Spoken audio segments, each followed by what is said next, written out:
ask, Mr. President, unanimous consent to speak for 10 minutes as if in morning business. Without objection. Thank you, Mr. President. Mr. President, today in Iraq, we sadly find ourselves at the very point I feared when I opposed giving the President the open-ended authority to wage this war in 2002. An occupation of undetermined length, at undetermined cost, with undetermined consequences in the midst of a country torn by civil war. The American people have waited. The American people have been patient. We have given chance after chance for a resolution that has not come, and more importantly, watched with horror and grief the tragic loss of thousands of brave young American soldiers. The time for waiting in Iraq is over. The days of our open-ended commitment must come to a close, and the need to bring this war to an end is here. That's why today I'm introducing the Iraq War De-Escalation Act of 2007.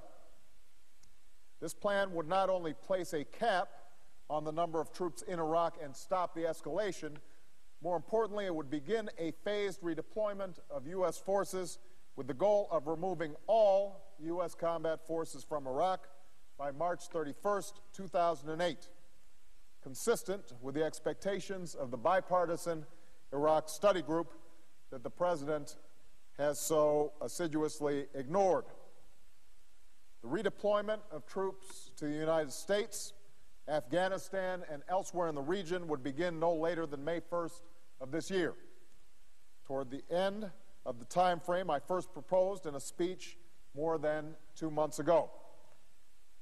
In a civil war where no military solution exists, this redeployment remains our best leverage to pressure the Iraqi government to achieve the political settlement between its warring factions that can slow the bloodshed and promote stability. My plan allows for a limited number of U.S. troops to remain as basic force protection, to engage in counterterrorism, and to continue the training of Iraqi security forces.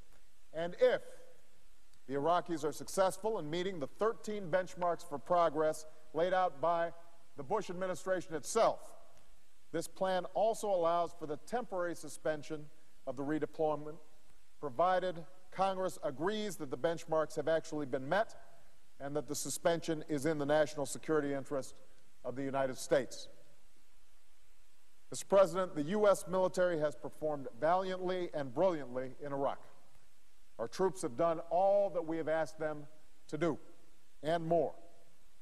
But no amount of American soldiers can solve the political differences at the heart of somebody else's civil war, nor settle the grievances in the hearts of the combatants.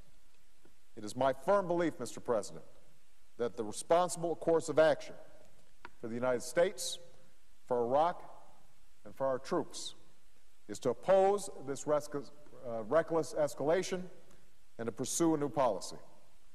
This policy that I've laid out is consistent with what I've advocated for well over a year, with many of the recommendations of the bipartisan Iraq study group and with what the American people demanded in the November election. Mr. President, when it comes to the war in Iraq, the time for promises and assurances, for waiting and for patience is over. Too many lives have been lost. Too many billions of dollars have been spent for us to trust the President on another tired and failed policy that's opposed by generals and experts, Democrats and Republicans, Americans, and many of the Iraqis themselves. It is time for us to fundamentally change our policy. It's time to give the Iraqis their country back.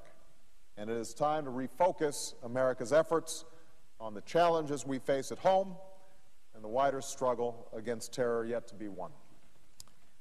Thank you very much, Mr. President. Mr. President, I suggest the absence of a quorum. The clerk will call the roll.